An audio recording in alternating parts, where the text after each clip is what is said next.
Melhor, claro. O gelo seco, como eu estava falando, acontece o seguinte com ele. O gelo seco, na verdade, ele não é formado por água, ele é formado por dióxido de carbono, e aí eles fazem uma liquefação, uma condensação, né? Fazem com que ele passe do estado de gás para o estado líquido, depois eles aumentam a pressão e aí ele solidifica, fica no estado sólido. E aí, quando ele é colocado em temperatura ambiente, quando a onda de ar passa por ele passa do estado sólido para o estado gasoso, ou seja, ele sofre uma sublimação e aí forma aquela névoa de fumaça, que é muito comum em shows. Quando vai abrir um show, geralmente tem aquela nuvem de fumaça. Então, na verdade, aquilo ali nada mais é do que gelo seco sofrendo sublimação, tá certo, pessoal? Então, a sublimação vai ser a passagem do estado sólido direto para o gasoso. Alguns autores de livro trazem o processo inverso, ou seja, de gasoso para sólido, como ressublimação. O livro de vocês traz somente como sublimação. Então, como seria o processo inverso, do gasoso direto para o sólido? Um exemplo é a neve. Em países que tem neve, o que é que acontece? A temperatura do ambiente é muito baixa. Então, o vapor de água que está contido na atmosfera, ele, em vez de passar do estado gasoso para o estado líquido, que aqui a gente vê nesse período do ano a formação do orvalho, que o orvalho se forma através de uma condensação. Então aqui a gente vê a formação do orvalho. A água que está contida no ar, né, em vapor de água, passa para o estado, se condensa, ou seja, passa para o estado líquido e forma um orvalho. Nos países que tem neve, com a temperatura muito baixa, essa água que está no ar, na forma de vapor, ela vai passar do estado gasoso direto para o estado sólido, aí forma a neve. E isso é um exemplo de sublimação também, que alguns autores trazem como ressublimação. Tá certo, pessoal? Então, só repassando, hoje a gente viu que a matéria pode se apresentar no estado sólido, líquido e gasoso.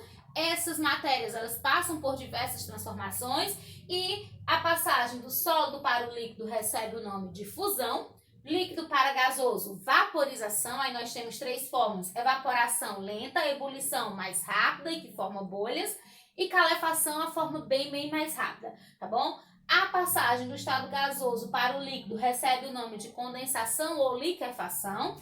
A passagem do líquido para o sólido, solidificação, e a passagem do sólido para o gasoso ou do gasoso para o sólido, sublimação. Tá certo, pessoal? Então era só isso por hoje. Eu vou colocar para vocês as páginas do conteúdo e também as páginas da atividade. Tem duas atividades que são abertas e tem aquelas atividades que são para vocês objetivas, para marcar, mas lembrem-se de ler com bastante atenção o conteúdo para responder e de também assistir a videoaula com bastante atenção. Tá bom, pessoal? Vou colocar aqui bem rapidinho para vocês. Ó, vou colocar as páginas do conteúdo.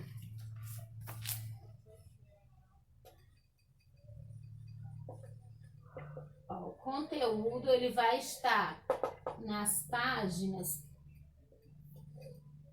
138 a 145. Aí, como eu disse para vocês, a atividade, nós vamos ter mais de uma. Então, nós vamos ter a atividade nas páginas 139 e 140. Aí, aqui eu vou ter as questões 1 e 2. 1 e 2. Aí, aqui eu vou ter a atividade nas páginas 146 e 147. Aqui eu vou ter as questões 1 a 3, tá bom? E nas páginas 152 a 155, nós vamos ter as questões 1 a 17. Essas questões aqui, da 1 até a 17, são as questões objetivas, mas como eu disse, façam com bastante atenção, não vão só chutar qualquer valor, tá bom? Então tá aqui páginas de conteúdo, páginas das atividades e lembrando sempre que eu estarei disponível para tirar qualquer dúvida com vocês de 1 até as 5 horas da tarde.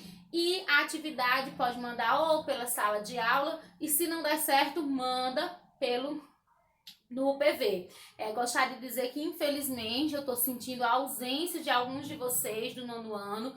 A gente passa atividade, são poucos que estão dando retorno, e assim, pessoal, fica complicado, porque eu não sei como é que tá o acompanhamento de vocês. Então, procurem fazer as atividades, é muito importante nesse momento para que a gente possa estar estudando, para que vocês tenham sempre esse vínculo com a escola, apesar que seja de forma remota. Então, quem está devendo atividade, vamos pôr em dia, vamos mandar as atividades. Se não deu certo mandar no aplicativo, manda no PV, que não tem problema nenhum. Estou recebendo, estou analisando e sempre fazendo as correções com vocês. Então, na próxima aula a gente faz a correção dessa atividade e veremos outro conteúdo. Então, por hoje era só. Tchau e um abraço.